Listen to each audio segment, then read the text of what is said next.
All right, welcome back, everybody. I'm really pleased to be joined by an old friend from the political world and from Brooklyn. You know, Brooklyn always got that love. That's why the brick wall is the brick wall, because of my apartment in Brooklyn. And I want to welcome Sam Pierre. We worked together about 10, 12 years ago for Yeah, Congressman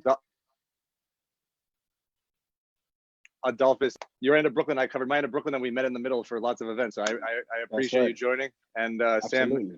yeah, Sam, you're the co-founder and executive director of the Haitian American Caucus. You're doing amazing work in the Caribbean community in Brooklyn.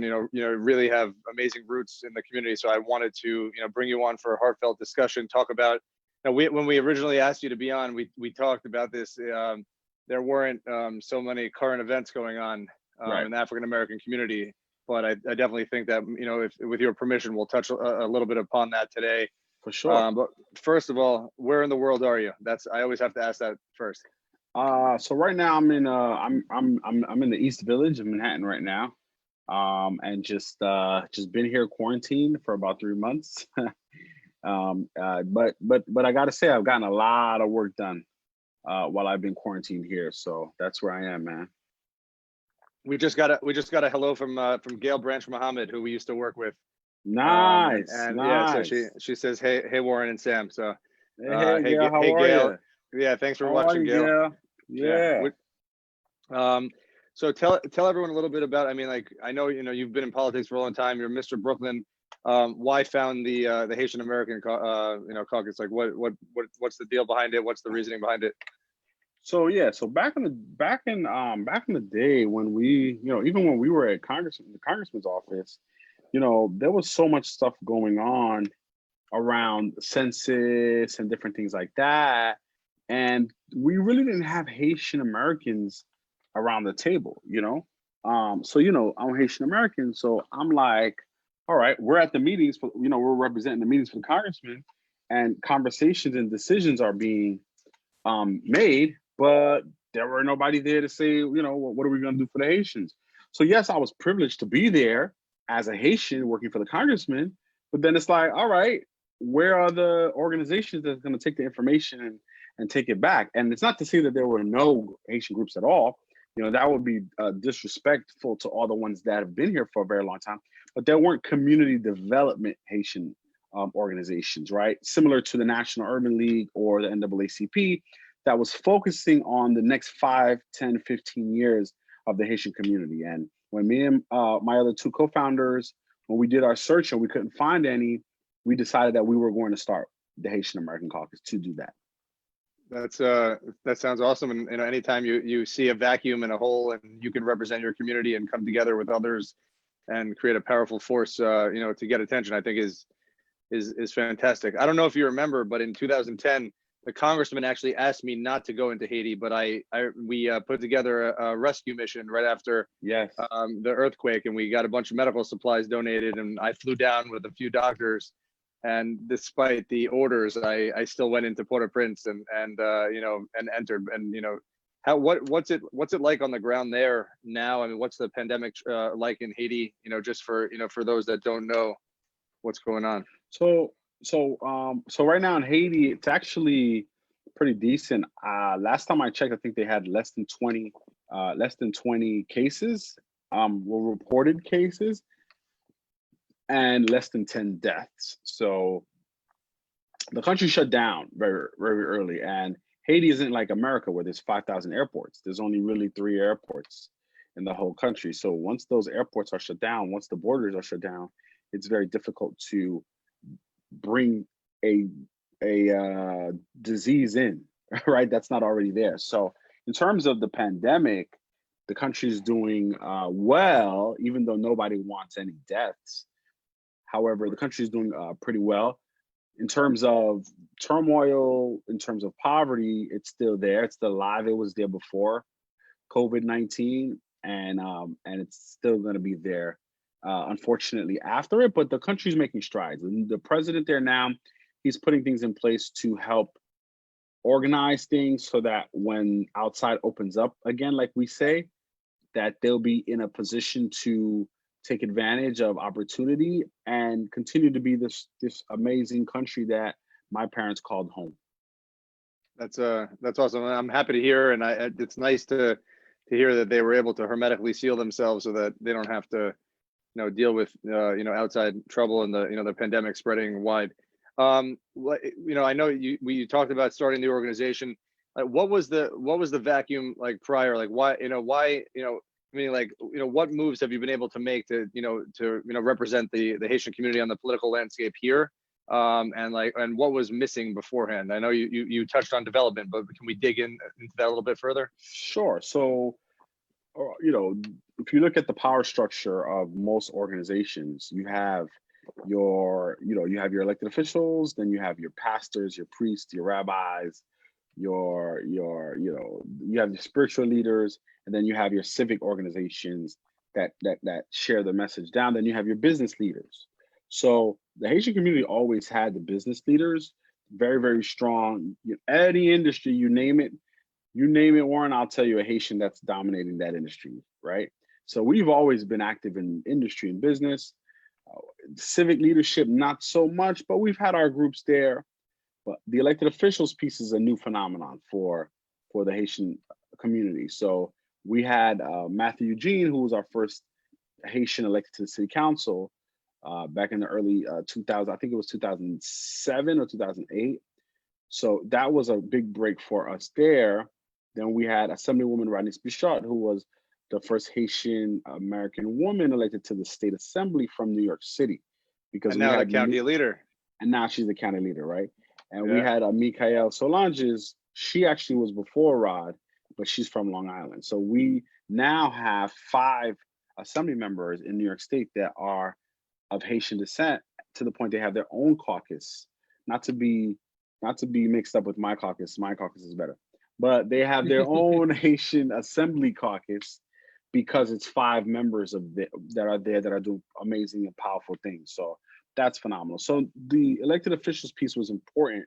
So we understood as the members of the Haitian American Caucus that we had to get the Haitian community to become a staple in the electoral side of things, so that we can demand the respect that we need to be able to do everything else. So we spent a lot of time strengthening the power base here in Brooklyn through Assemblywoman Haitis Bichot. Now you have the first Haitian female council member, Farrah Lewis. Then you had Josh Pierre, who's the first Haitian male district leader. Now you have Edu Hermelin, who's the second male Haitian leader in Brooklyn, right? So then you have Mathilde Francis, who's another Haitian assembly member out in Coney Island, right? So the list is growing. People are getting much more involved. We have Dwayne Paul, first Haitian civil court justice. So as the list grows, as the community gets more involved in the electorate, more resources and opportunities are now presented. Now we have the first female and Haitian county leader for Brooklyn. So the strategy is working, and it's growing and it's spreading. But more importantly, it's creating empowerment opportunities for people like the 22-year-old Sam, the 22-year-old Warren, who traditionally wouldn't have had access to levels of power. Now they're having access because they can see people who look like them. And this happened in 10, 12 years. I mean, we're talking like Matthew Eugene was the first elected, and then over the last 10, 12 years, you have this explosion of Haitian elected officials and community leadership. So that's something to be really proud of. And I don't think many communities, as far as like leadership, grow that quickly. So that's an amazing feat. I know HAC also does a lot of work with Haitian youth and like emphasizes education and youth. Can you give us a little bit more insight into that and why it's important to to implant seeds with the youth, so that they come up and that they can then make that 10, 12 year of leadership push into the 20 to 50 year plan? Absolutely. So HAC, we have our education and learning program here in the US, but also in Haiti. So we are an international organization. We have a school in Haiti that sits on a 5-acre land property. It's a property that we have, and we have an elementary, junior high school, and high school. So we recently just finished our high school, which cost us an arm and a leg, but we're happy that it's done. And I'm proud to say that HAC is the only school, well, I'm not proud to say it's the only, but it's the first school in Haiti that is operating 100% on the Google Classroom platform because of our partnership with Google Haiti. So HAC is all about partnerships. We partner with corporate sponsors so that we can fulfill our mission, which is access to information and resources that will foster self-development and success. So the more access we can give our community to education and information, the better they can do. So in Haiti, we're on the Google Classroom platform. In the US, we're having workshops all year round with the youth. You know, we have Girls Like Us, that's the female empowerment arm. We have Groom Success, that's the male empowerment arm. Because we understand, like I always think about 21-year-old Sam. What would 21-year-old Sam be doing right now? What can I put in place for 21-year-old Sam and 21-year-old Warren to be active with so that they don't get in trouble, so that they don't veer from the path? So those are the things that we prioritize here at HAC. Awesome. I want to interrupt to also welcome, I see Councilman Robert Cornegie, who was a guest earlier, is watching. And Gail, who we both worked with, just said that she lives on the block of the Hebron Church, and the church has a huge Haitian population. So absolutely, yeah. Absolutely. Shout out to Hebron. Shout out to Borough President Robert Cornegie. I mean, Councilmember Robert Cornegie. Nice slip there. I like it. Yeah, exactly. That's my guy. So you know, I mean, tell everyone again. Not everyone is familiar, you know, with the Haitian community. Like for everyone else who's watching, like what do you love most about the community, the culture? Like, you know, it's your culture, your community, but you know, give us some insights into it. Well, before I can tell you what I love about the Haitian community, I got to give you a little history, right? So had it not been for Haiti, you know, I'm not saying we would still be in slavery till today, but we kicked off this revolution back in 1804, and that's where the pride for a lot of Haitians come from, because we defeated Napoleon, which Napoleon is, he's crowned to be the most important ruler and dictator and conqueror of this world, and we beat him. So that's something that we're very proud of. So when you talk to Haitians are very proud people, because we were the one, we literally freed the world, because had it not been for us, other countries would not have gotten their freedom as well. We also helped the United States when they were fighting through the Louisiana Purchase. You know, it was the Haitian army that came and taught the American soldiers how to fight and how to win that war. So we're fighters, we're conquerors. We are, you know, we love culture. And if you speak to any Haitian person, that'll be the first thing. That there's a Zo pride. We call it Zo. There's a Zo pride that we all have that keeps us connected to our roots. And I think that's what makes us such strong, resilient people. Haiti is the most beautiful country in the world. I don't think there's another country in the world as beautiful as my beautiful island and country, Haiti. I go there 5-6 times a year, well, pre-COVID, obviously. And I love going on the beach, and just, we have the most beautiful beaches. We have the most beautiful island. Our food is great, it's terrific. And we have really, really good people that just love each other. We're all about progression. And just like any other community, we have our fights and we have our internal battles. But one thing people always say about Haitians is we stick together.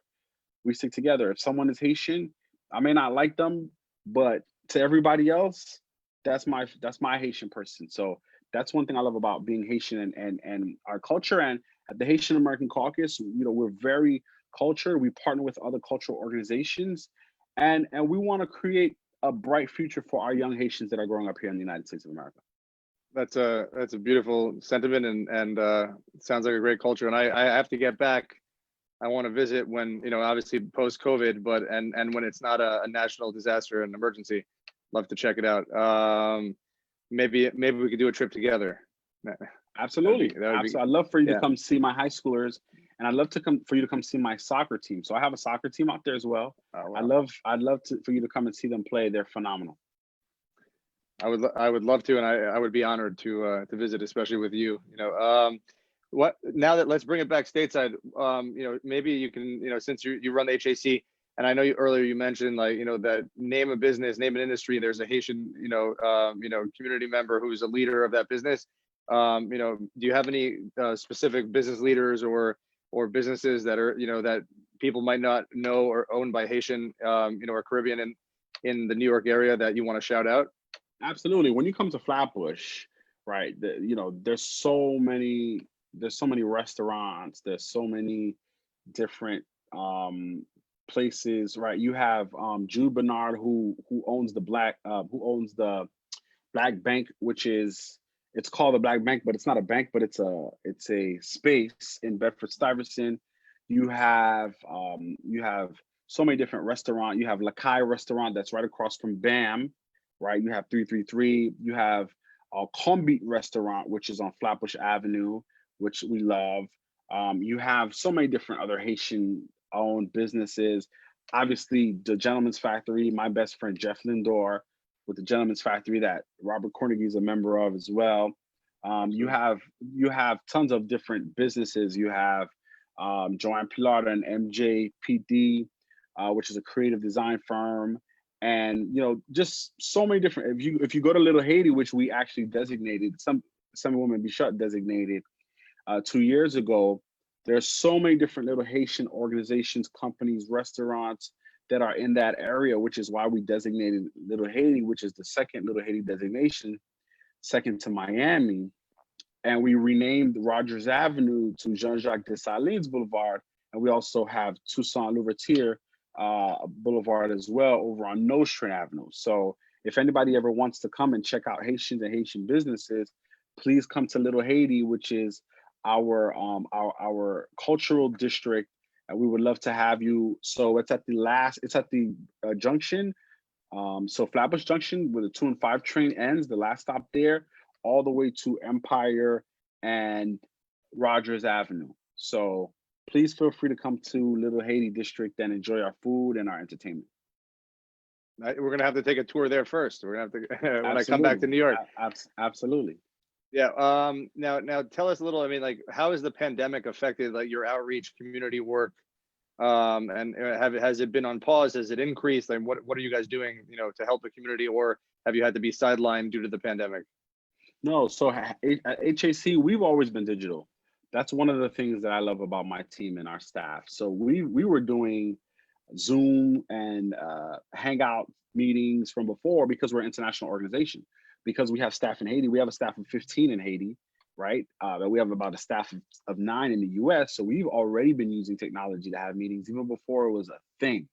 So when the pandemic happened, we just turned it into high gear and we just started having meetings. I'm proud to say that we helped the governor set up a COVID testing site in Flatbush area in the Sears parking lot on Beverly and Flatbush. So we were very early involved in getting a COVID testing center set up and making sure that our community had the resources it needed to be able to test itself. So since early March, we were on those conversations, we were on those calls, setting up, making sure that language access wasn't an issue for our community, because if we don't take care of our community, who will? So we were already doing that. We have a partnership right now with Lyft, where Lyft is giving free rides to our seniors within the Flatbush area. So if a senior can't get to a grocery store or wanted to go to church, or even though the churches are shut down, but they wanted to go and just get a word from a pastor, even though it's only 10 people there, or if they want to go to a senior center, Lyft was gracious enough to partner with us and to give us some free ride codes for the seniors. So we are very active. We have a contract now with Verizon where we're doing domestic violence workshops on what we invented called HAC TV. So we're doing something to what we're doing right here, similar, and we're having these programs online. So we didn't let pivoting to technology stop us from getting work done. If anything, it actually increased our membership. We have 54 new members since COVID occurred, online members, people who have never touched us or felt us, but have seen our presence virtually. We've gotten tons of volunteers. We've gotten, new ideas and new innovative ways to connect with our members. So HAC has been on top of it since day one. That's awesome to hear. And I have spoken to a lot of people who, were already prepared to be in the digital world and had a great online presence and working globally like you guys are doing. So, and anyone who was already positioned like that definitely benefited and didn't even, had to pivot a little bit, but less than, than a full pivot from, we're pushing paper in an office to, oh my God, how do I use Zoom? So it's definitely, I'm happy to hear. And that's all.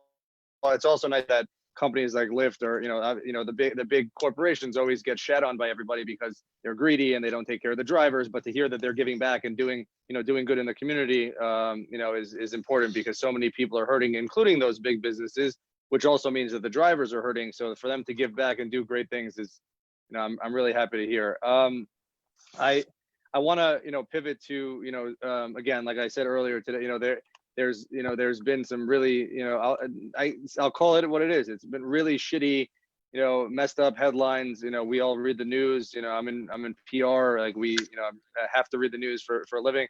There's been some terrible stuff going on lately. So I wanted to know.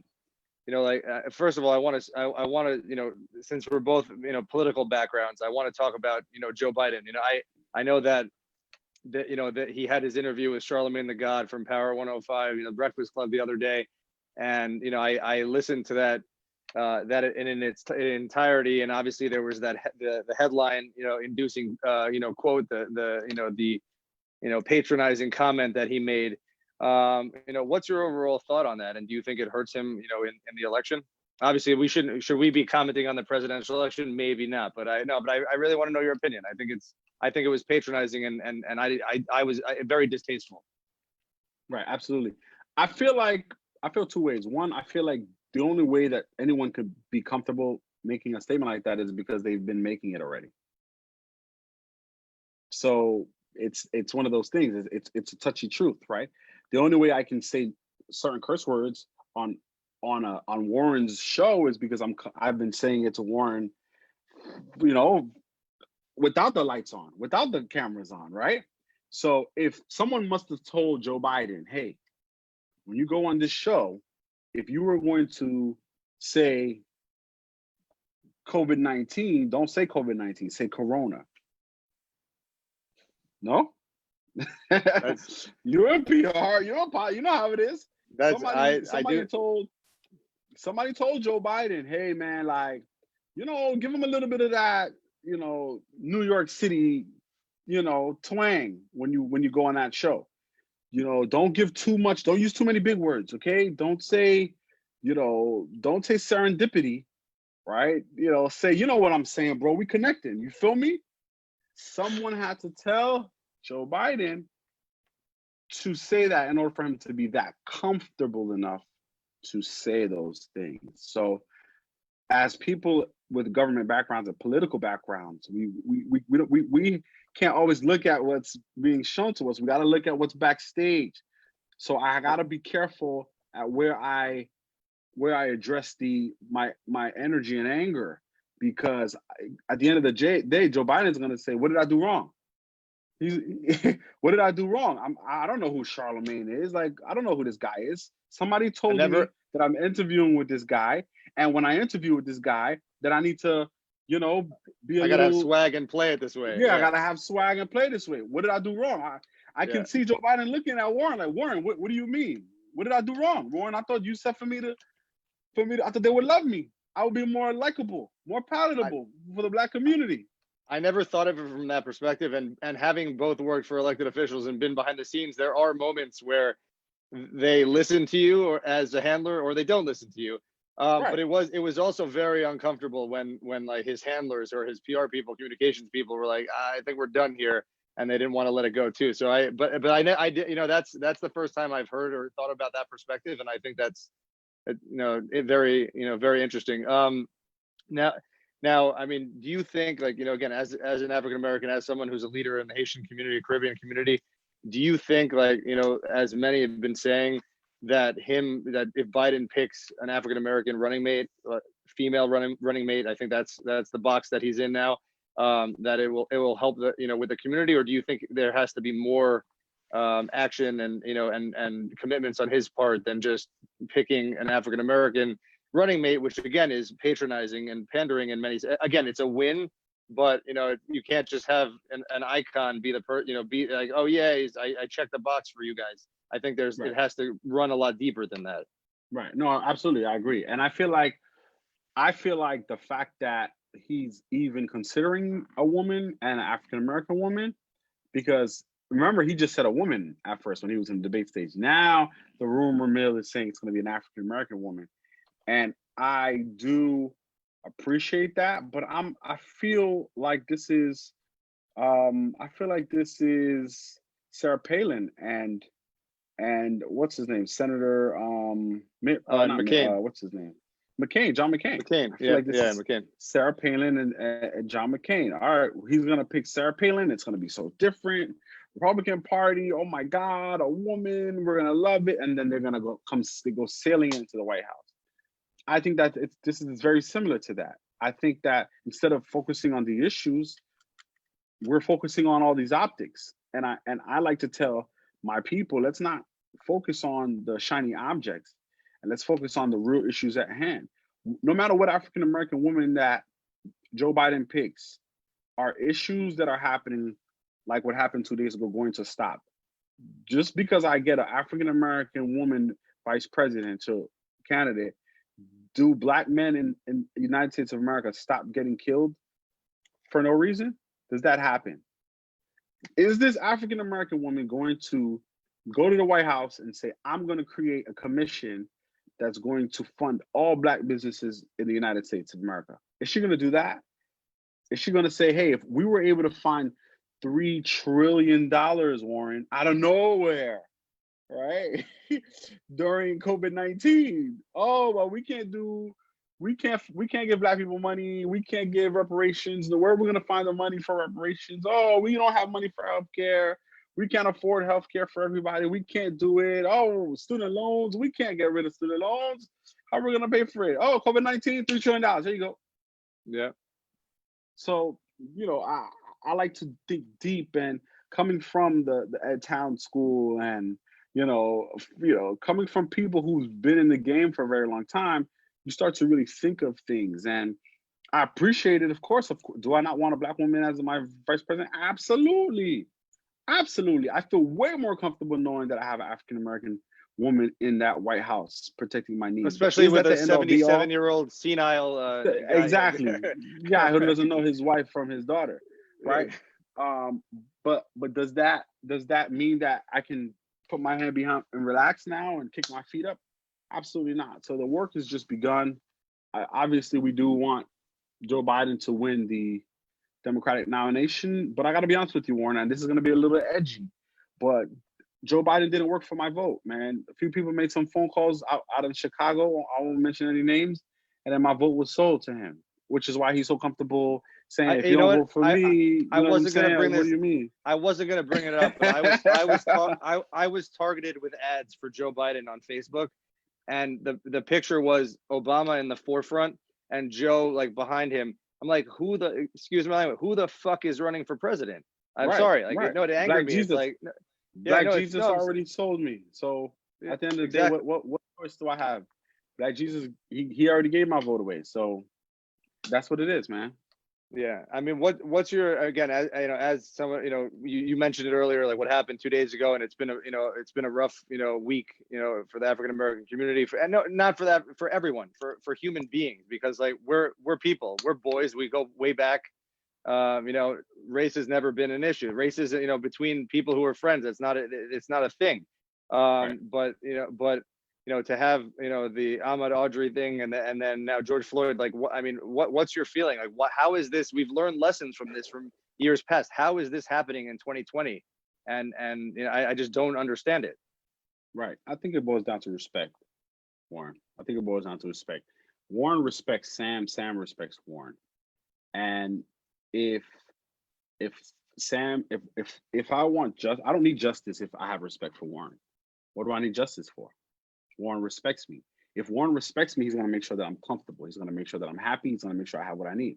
If Sam respects Warren, there's no need for justice. The only time justice has to rear its face is when there's disrespect, right? So I want the community to focus on respect versus justice, because there's no justice without respect, right? Warren is not gonna, the only way I need justice from Warren is if he disrespects me. And the only way for Warren to disrespect me means that Warren doesn't see me as his equal. If Warren does not see me as his equal, then he doesn't feel the need to respect me. And if Warren doesn't feel the need to respect me, then Warren can disrespect me because he knows nothing's gonna happen to him. right? But what if Warren knows that if he disrespects me, there is a consequence to pay for disrespecting me? That might change Warren's perspective, right? Warren may not want to disrespect me because Warren might know that there might be some consequences to pay if he disrespects me. So, am I asking for justice or am I asking for respect? And that's how I'm looking at all of this. This is a matter of respect, right? Because at the end of the day, you know, this might be a little touchy as well, but hey, we're here. You know, when I went to Israel in 2018, and I saw the Israeli army, and I was very impressed, super impressed. Like, was in the airport, didn't see anyone dressed up, but I was told that 75% of the people walking around here were all part of the army. I was impressed. I'm like totally impressed by that, because no matter what, I don't care what side you're on. At the end of the day, there's a level of respect, right? Because there's an army, there's a level of respect. There are consequences for any actions. And I feel like if there's no respect and there's no consequence, these things can happen. And that's my perspective. I mean, luckily in Minnesota, there was consequences, and all 4 of those police officers, rightfully so, got fired. So I'm happy to see that we're not just lingering and leaving it to the, to the civil courts, and we're not leaving it to the criminal courts. Like, the department took action and recognized how bad it is. But I agree. I mean, it is a respect thing, and that's fascinating. Sadly, I mean, also, we hear, especially the news with, our country being polarized and whatnot, and you can listen to Fox News and hear one thing, and you hear CNN and you hear a different thing. So a lot, the conservatives in the South, the conservatives in the Midwest, bullshit, right? I mean, this week in Central Park with the Amy Cooper incident, and luckily again there were consequences. She got fired. I mean, fantastic. That was as racist as you can be. It was ridiculous. I mean, what's your opinion on that? Like, it's happening in our backyard in New York City, where you live, where I live, where I grew up, where we worked. Right. And again, could I do that to you, Warren, without thinking that, wow, there will be consequences for my actions? The only way somebody can be on film, on camera, and still be able to do a racist act is because they don't fear the consequence, right? That cop had his knee on the gentleman's neck and he was staring into the camera. That means you don't care. I don't care. Like, film me. What do you want? Why? I don't care. You can film me all you want. Doesn't matter. She knew he was filming her, and she got on the phone anyway, and she still said that he was an African American harassing. I mean, she made things up. She made things up. I mean, it was just she made things up, and she knew he was filming. What does that say, Warren? She knew he was filming. It's not like she didn't know he was filming. He was hiding the camera. She saw him with the camera. She didn't care that he was going to take it to social media. She didn't care that he was going to go to the cops with it. She didn't care. At the end of the day, she didn't respect him enough to say, oh, wow. Like, right? Like, if somebody told you, Warren, oh, Warren, you're on camera. All of a sudden, you're like, all right, look, stop. All right, let's calm down, X, Y, and Z. Why?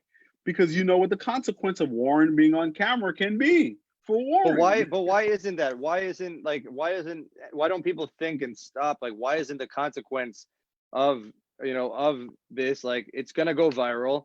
It's it's gonna go viral. It's also the wrong thing to. I mean, the first response should be, I'm not racist. This is the wrong thing to do. We're all human beings. I always say across the board, we shit, we eat, we brush our teeth. If we don't do that, we're gonna collapse or die. We're all human beings. We breathe the same air. We're all so.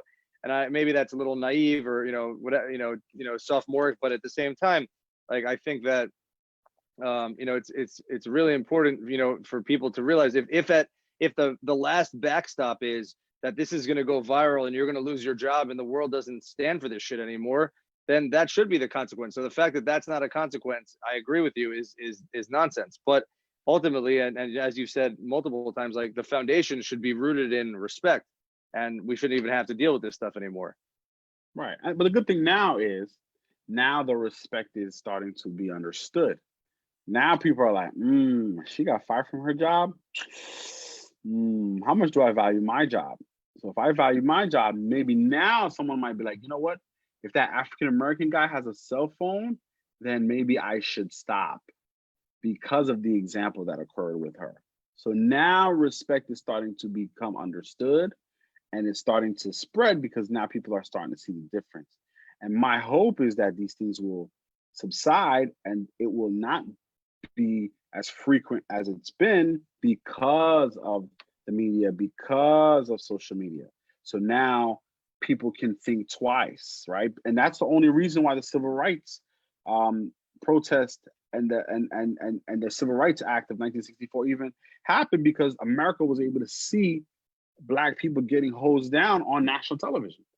So we need to use the same strategy. You're a PR guy. We need to be able to put this in front of everyone's faces so that the decision makers can say, all right, we need to do something about it. So I believe that we are moving in the right direction, despite the anger, despite the helplessness feelings that we all have. I think we are moving in the right direction. I think, granted, these are some of the martyrs that have to die for us to get to where we're going, but let's not be fooled. Martin Luther King, Malcolm X, they had to die for Sam Pierre to be able to have the things that he has, right? Let's not be fooled. So many other people, Medgar Evers, so many people had to die for me to be here today, and for me to be here all comfortable on Warren's show, right? 80 years ago, that's not that long. 80 years ago, I could not be on a show with Warren, right? They would have arrested Warren. Warren, why do you have this Black guy on your show? Are you crazy?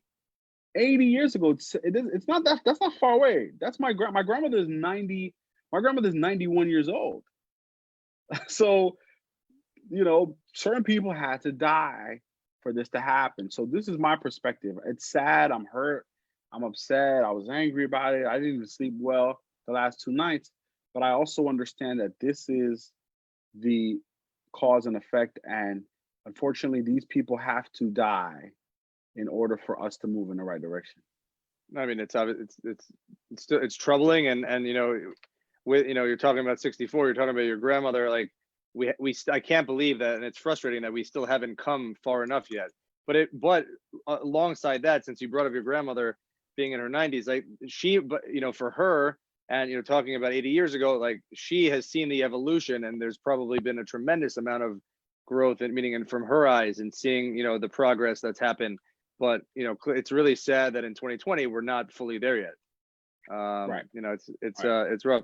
So I mean, what do you think, you know, our local elected officials, again, since you've, you know, helped a lot of them get elected, and you know, now we have, you know, African American leadership in, you know, in Brooklyn, and we've had it in Manhattan, and as far as, I mean, county leaders and, you know, real like power bases, like what do you think they can do to, you know, to really, you know, get the message out there, and really, you know, have it ring, you know, hold true with folks that, you know, this is not tolerated, and this shit's got to stop. Yeah, I mean, right now we're in an age where everyone has to use social media and the digital platforms. I don't care if you're 150 years old and elected official, you have no choice. You have to be active online. You have to be active digitally because of COVID, right? Because like even even how we're doing elections now is very uncertain. People don't know. This is not, you know, I was making a joke that not only do we have to deal with the way they changed the elections with ranked choice voting, but we have ranked choice voting and we have COVID-19. so we got COVID-19 voting and we got ranked choice voting. So I can't just sit back and say, oh, Warren's gonna win. Yeah, like, oh yeah, we're shooing. Just because I got the 1199 or the 32BJ endorsement, that doesn't mean that I'm going to win now, because there's so many variables now. So I think the elected officials have a responsibility to over communicate now. If you're not on a digital platform sharing information with your district, if you're not figuring out a way to get into their living rooms, into their computer screens, remember how they used to say TVs? If you're not getting into the TV set, now it's a computer screens. If you're not getting into their computer screens and their emails, you are behind the 8 ball. You have to now get into their email addresses, their social media platforms, their computer screens, their Zooms. They have to see you, they have to feel you, they have to know that you're out there doing what you got to do to represent them. So that's my message for elected officials that plan to survive this new political this political arena post COVID, because you have our governor who's been more than active in on TV every single day, and now people growing up in this new political world, they're used to getting information now all the time. So when things start to get better, that doesn't mean people are going to not have that same expectation. There's going to be a consistent need of getting information from the television, from the phone, from digital platforms. So if you're not pivoting to do that, then you're in big trouble. And Andrew's got real nice biceps too when he wears the polo, you know. Yeah, he does. He definitely does. All right, I appreciate you going into this topic. I want to ask one more question, only because again, we asked a couple edgy things, or talking like that. We see on TV in Minneapolis, like there were like video, because everything's on TV or online all the time. There was plenty of rioting and protesting. But at what point, I mean, but the looting to me it becomes an issue, right? So you're taking like some big franchise or corporate store, or even maybe an African American owned local business, and you're looting it and you're lighting it on fire as part of, I mean, protesting, that's our right? Rioting is also our right, even though we have police around the country that have, tanks and, paramilitary gear to handle that, which is also a little bit ridiculous because the freedom of speech issues. But like, at what point do you think that it becomes too much as far as like the looting and destruction of property? Because again, the message needs to get across. There's no doubt. And but to me, there's got to be a line somewhere. Right. I believe that, it's interesting. The mayor of Minneapolis, I think it is, he shocked me. I was watching one of his press conferences on YouTube, and he said, "Let the people loot." He said, "I understand why the people are looting." I was shocked. I've never heard the executive say that in my entire life. And what it did, it changed my perspective. I think he's understanding that we can't stifle the justice conversation with the fear of losing things, right? COVID-19 taught us that things will have to be replaceable, right? I hadn't moved my car in almost 2.5 months because there's no alternate parking, right? The streets aren't being cleaned. Things that were staple things in the world are changing, right? If you're a business owner and you couldn't meet your payroll, the government gave you money, right? There was an advance.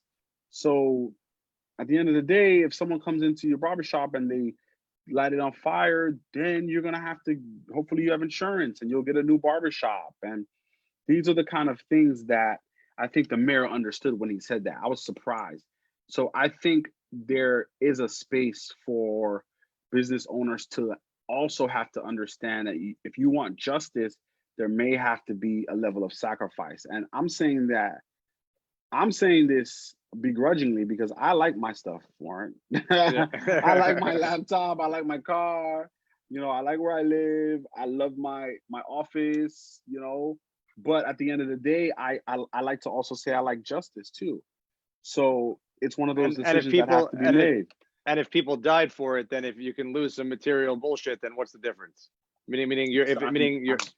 Yeah, it's a difference. I can get another laptop. If I can get a second laptop, if I can get a new glass window in front of my business for the sake of my, if I had a son, for the sake of my son not getting killed on his way home, then we have to do this cost benefit analysis and see which one makes the most sense.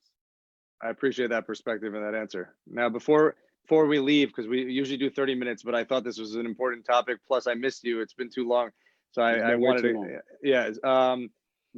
Tell everyone where can you find HAC online, and where can you find Sam Pierre? How can we find you, help you? Absolutely. Thank you so much, man. This is my favorite part. So you can go on our social media. Facebook, it's Haitian American Caucus -US. Instagram is HAC_US.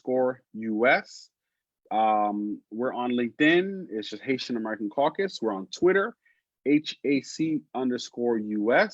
We're on Instagram. We're on all the digital platforms. We're very active. We have Facebook Lives We have Instagram lives. We are doing, like I said, partnership with Verizon. I'm so excited about it. One of our new partners slash donors is EA Sports. Wow. So like we're very like tech. We love it. Like we love technology. We love to introduce new things. And please feel free. It's a free membership. Go to our website, www.hacglobal.org. Go to our website, click join. Anyone can join. It's a free membership. We want you to come on board. There's a few prompts that you can click on. If they ask you who referred you, say Sam Pierre, and join our committees. We have health and wellness, education, and information, and business and economic development. We have workshops 3 times a month with our committees. We also have a workforce development program that's sponsored by Lyft.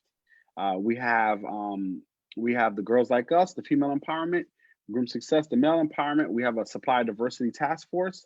We have a technology committee. There's so much that you can get involved in. You do not have to be Haitian. Warren, you are a member. Okay, I officially made you a member. I appreciate it. You don't have to be Haitian to be a part of the Haitian American Caucus. We value everyone. We value your support. Feel free to join us once again, www.hacglobal.org. Sam Pierre, thank you so much for closing out the week with me on the brick wall. And it's again always a pleasure to see you. Keep up the amazing work, and let us know what we can do to help. I thank you for being here. Thank you so much, Warren. Good luck with the show. I love you, brother. Looking forward to connect. Love right back at you, man.